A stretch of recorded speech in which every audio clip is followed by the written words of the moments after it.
Bonjour et bienvenue dans ce nouveau podcast autour du burn-out parental. Il y a des moments dans la vie où l'on se sent comme un guerrier épuisé, portant sur nos épaules le poids d'une bataille sans fin. Une fatigue qui s'installe avec l'impression de ne plus pouvoir avancer. C'est ce qu'on appelle souvent le burn-out parental, lorsque la charge devient trop lourde à porter, que les responsabilités semblent étouffantes. Pourtant, la parentalité en soi est un acte naturel, non ? L'homme a été conçu pour donner la vie, pour élever des enfants, pour être un vecteur de divinité dans ce monde. C'est une mission sacrée qui consiste à révéler la présence de Dieu à travers nos gestes, nos paroles, nos comportements, censé créer une société juste et équitable, une société dans laquelle il fait bon vivre. Comment un burn-out est-il possible ? Pourquoi cette tâche semble-t-elle si épuisante ? La réponse réside dans le monde dans lequel nous vivons.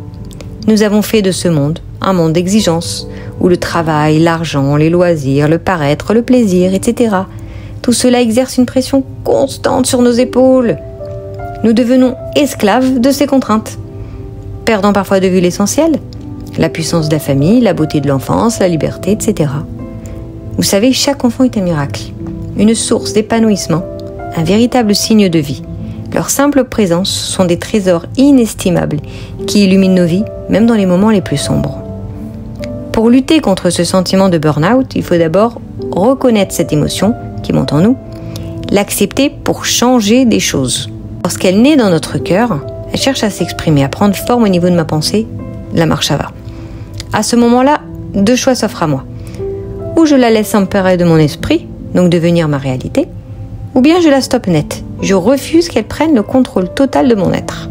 Même dans nos instants de faiblesse, nous avons toujours le pouvoir de transformer notre réalité, car nous sommes créés à l'image de Dieu. Donc on a aussi un pouvoir créateur. Nous pouvons choisir de voir nos enfants non comme un fardeau, mais comme une bénédiction, une source infinie de joie et d'amour. À partir du moment où je stoppe ma pensée pour éviter qu'elle ne prenne le contrôle et devienne ma réalité, je me libère du sentiment négatif qui m'a entraîné vers un burn-out parental.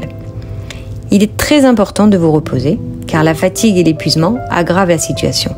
Demander de l'aide n'est pas une honte. Ensuite, prenez conscience de qui vous êtes maintenant. Arrêtez de vous culpabiliser. Vous êtes une création de Dieu, donc vous êtes extraordinaire. Écrivez toutes les bonnes choses que vous faites, même les plus petites, car il faut chasser en urgence toutes les pensées négatives. Le monde a besoin de vous. Vous n'êtes pas là par hasard. Je vous remercie de m'avoir écouté et j'espère vous retrouver dans un prochain podcast.